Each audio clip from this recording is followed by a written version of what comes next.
What if I told you that there was a hockey player who was told he was too small to ever make it? From being only 5 feet 10 inches and 180 pounds in a sport full of giants, to getting passed over by scouts who said he'd never survive the NHL, to becoming the captain of one of hockey's most famous teams. Saku Koivu was truly one of the most inspiring players in NHL history. His story is honestly one of the greatest comeback tales you'll ever hear. But how did this small Finnish kid prove everyone wrong and become captain of the Montreal Canadiens? And how did he beat cancer while still playing professional hockey, showing the world that being too small had nothing to do with the size of his heart? But before we dive into this incredible story, if you're enjoying these deep dive videos about sports legends who overcame impossible odds, make sure to hit that like button and subscribe. We're pushing hard to reach 10,000 subscribers, and these stories take countless hours of research and editing to bring you the full picture.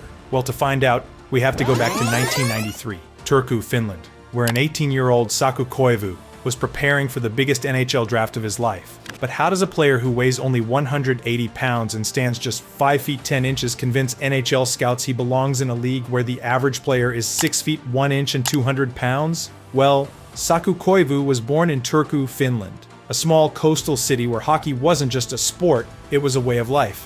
When Saku first stepped onto the ice at age 6, he was already the smallest player on his team. While other Finnish kids were growing fast and getting stronger, Saku stayed small and light.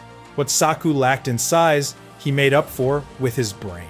While bigger kids were trying to muscle their way through games, Saku was already 3 steps ahead, setting up plays and finding passes that nobody else could see. Finnish hockey culture was perfect for a player like him. They valued skill and smart play over just being big and tough. Finnish coaches taught players to think fast and move the puck quickly, which was exactly what Saku did best. His father Tapio became his biggest supporter, driving him to practices at 5 a.m. and never missing a game.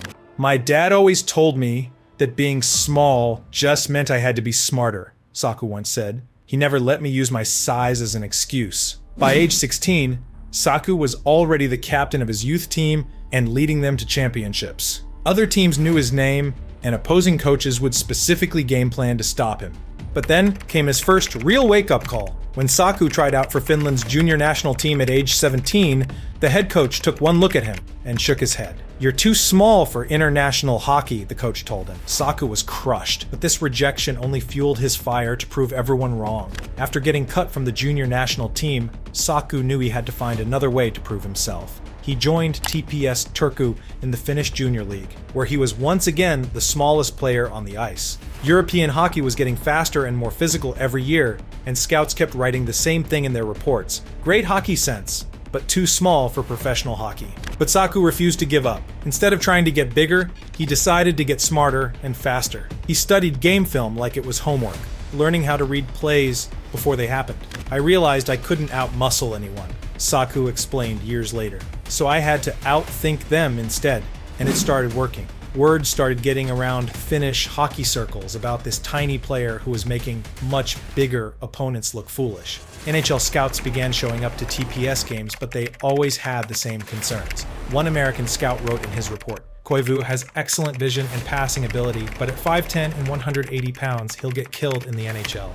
As the 1993 NHL draft got closer, Saku watched as bigger Finnish players got more attention from teams. His teammate Aki Peteriberg, who was 6 feet 2 inches and 210 pounds, was being talked about as a potential first-round pick. Meanwhile, some draft experts weren't even sure if Saku would get picked at all. "It was really hard," Saku remembered. "Every day I read articles about how I was too small to make it. Some days I believed them."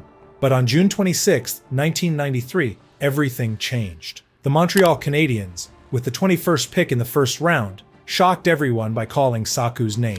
Nobody saw it coming. Most experts had him going in the 3rd or 4th round, if at all. Montreal's scout Andre Boudrias had been watching Saku for 2 years and convinced the team to take a chance. "Size doesn't score goals," Boudrias told the Canadiens management. "This kid thinks the game at a different level." When Saku stepped off the plane in Montreal in September 1995, he had no idea what he was walking into. The Montreal Canadiens weren't just any hockey team.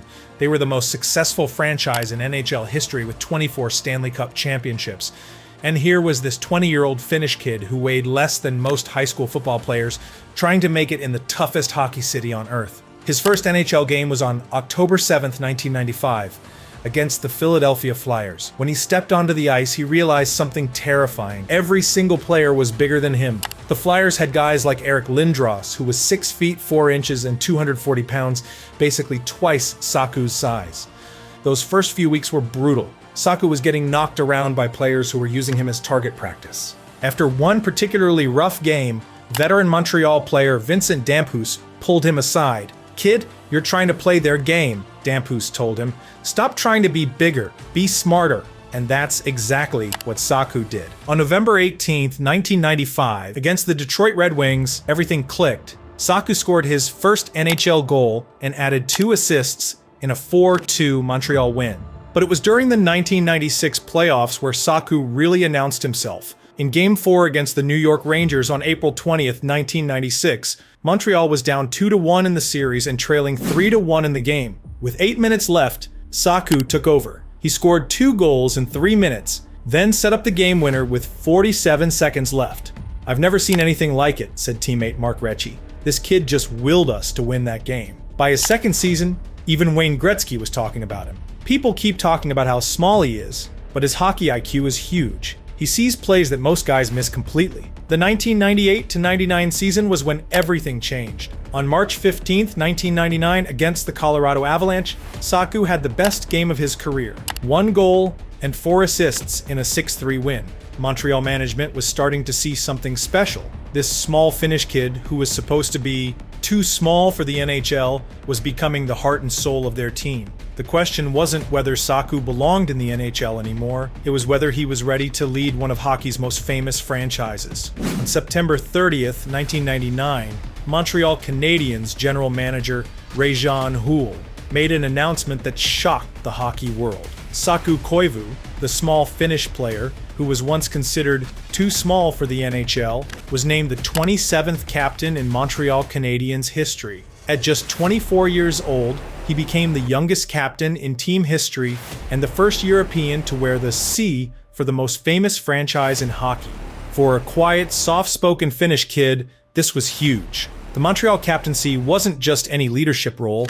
Legends like Maurice Richard, Jean Béliveau, and Guy Lafleur had worn that C before him. When reporters asked Saku how it felt, he was almost speechless. "I never dreamed this could happen," he said. "To follow in the footsteps of those great players, I just hope I can make the fans proud." But Saku didn't lead by giving big speeches or yelling at teammates. He led by showing up every single day and working harder than anyone else. His first real test as captain came on October 14th, 2000, during a game against the Boston Bruins. Montreal was losing 4-1 in the third period, and the fans were booing. Instead of getting frustrated, Saku gathered his teammates during a timeout. "We don't quit," he told them, "not in this jersey." Montreal scored 4 straight goals to win 5-4, with Saku getting the game winner with 2 minutes left. Under Saku's leadership, Montreal started making the playoffs regularly again. In the 2002 playoffs, he led the team to their first playoff series win in 9 years, scoring 6 goals and 10 assists in just 12 games.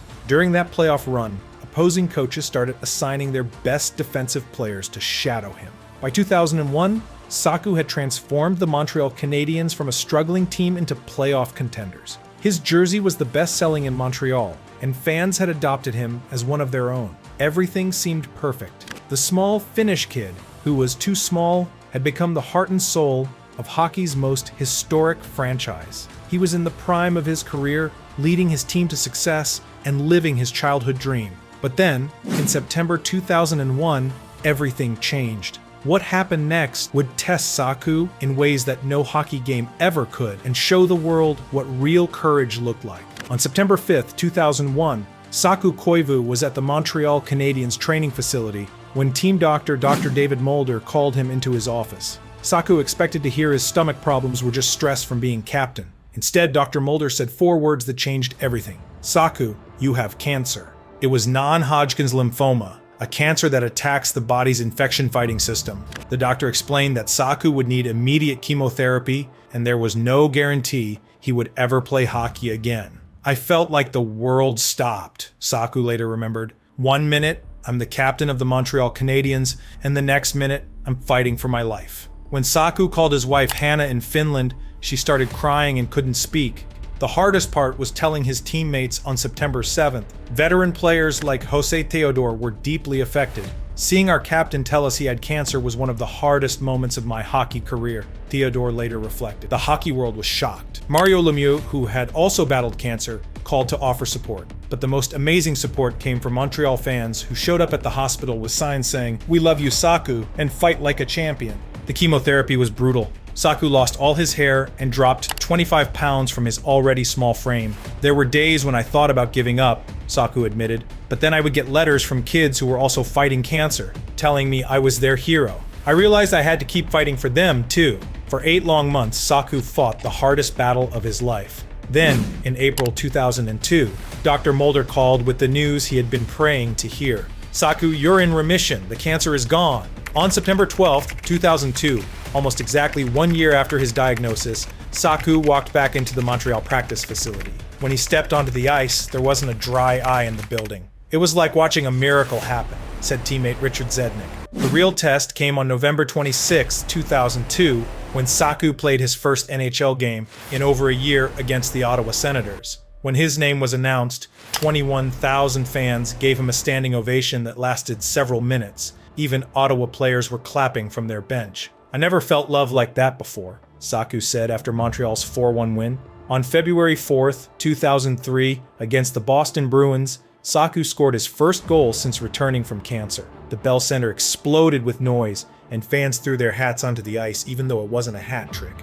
But the moment that showed everyone Saku was truly back came on March 15th, 2003, against the Toronto Maple Leafs. Montreal was down 3-2 with 2 minutes left. Saku skated through 3 Toronto defenders and scored the game-tying goal with 47 seconds left, then set up the winning goal in overtime. "That's not just a hockey player who beat cancer," said Toronto coach Pat Quinn. "That's a warrior who refused to quit." The small Finnish kid had beaten cancer and proven that the size of your heart matters more than the size of your body. He had become a hero to millions fighting their own battles, showing them that no matter how tough things get, you never give up. After his incredible comeback from cancer, Saku continued playing at an elite level for several more years. "After fighting cancer, hockey felt easy," Saku said. "No game situation could scare me anymore." In 2009, after 13 seasons in Montreal, Saku signed with the Anaheim Ducks for his final 2 NHL years. When he retired in 2011, he returned to Finland to play one final season with TPS Turku, the perfect ending for the small kid from Turku who had conquered the hockey world. After retiring, Saku started the Saku Koivu Foundation, helping children with cancer and their families. He regularly visits hospitals, talking to young cancer patients. When Pittsburgh's Chris Letang was diagnosed with cancer in 2014, the first person he called was Saku. "He spent hours on the phone with me, telling me I could beat this," Letang revealed. In Montreal, his number 11 hangs in the rafters, and fans still chant his name. In Finland, he's considered one of the greatest Finnish NHL players ever, inspiring a whole generation of small, skilled players. The real truth is that Saku Koivu's story was never really about hockey. When scouts said he was too small, he got smarter and faster. When cancer tried to end his career, he fought harder than ever before. When people doubted his comeback, he played some of the best hockey of his life. His cancer fight showed everyone what real courage looks like. It's not about being the biggest or strongest. It's about getting knocked down and getting back up. His story inspired millions facing their own battles, showing them that no challenge is too big if you have enough heart. So how did a too small Finnish kid conquer both cancer and hockey? By proving that the size of your heart is the only measurement that really matters. Saku Koivu showed us that being too small is just an excuse, and real champions are built from the inside out. Do you think Saku Koivu belongs in the Hockey Hall of Fame? Let me know in the comments what you think about players who overcome impossible odds. If this story inspired you, like and subscribe. These videos take countless hours of research and editing to bring you these amazing stories. Remember, you're never too small to chase your dreams.